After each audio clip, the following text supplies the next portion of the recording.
अस्सलाम वालेकुम नाज़रीन। मैं आज पहली बार मशरूम की खेती का तजर्बा कर रहा हूँ। उम्मीद है कि ये कामयाब होगी।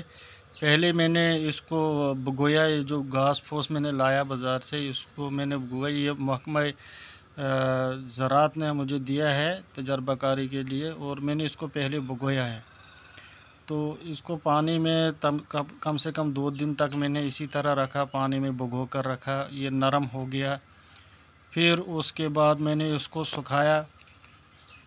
सुखाने के बाद मैंने इसको इस तरह से थैलियों में भरा, और बीच बीच में ये जो लिफाफे हैं ये बंद होने चाहिए अच्छी तरह, और इसमें थोड़े थोड़े ये जो मशरूम के दाने हैं, बीज है, तो ये मिलाया मैंने।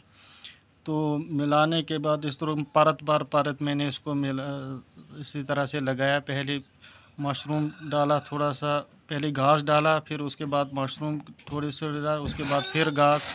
इसी तरह से मैंने 5-6 परत जो है इसमें ठेलों में लगाया, और मैंने इसको तजर्बा किया। पहला तजर्बा है मेरा, ये कामयाब भी हो सकता है और नहीं भी कामयाब हो सकता है, इसमें वो दो राय की बात नहीं है।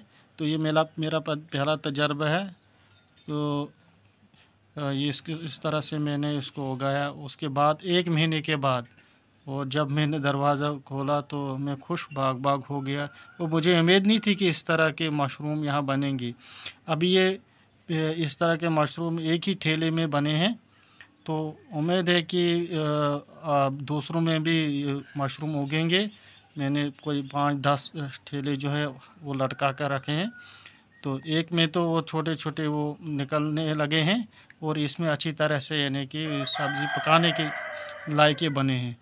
तो उतने ज़्यादा नहीं बने हैं। तो उम्मीद है कि आइंदा भी हम इस पर गौर करेंगे, क्या वजह है कि ये ज़्यादा नहीं बने हैं।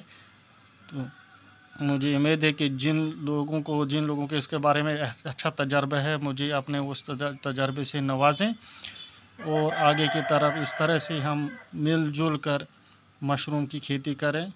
तो मैं महकमा ये ज़राअत का भी बहुत बहुत शुक्रिया अदा कर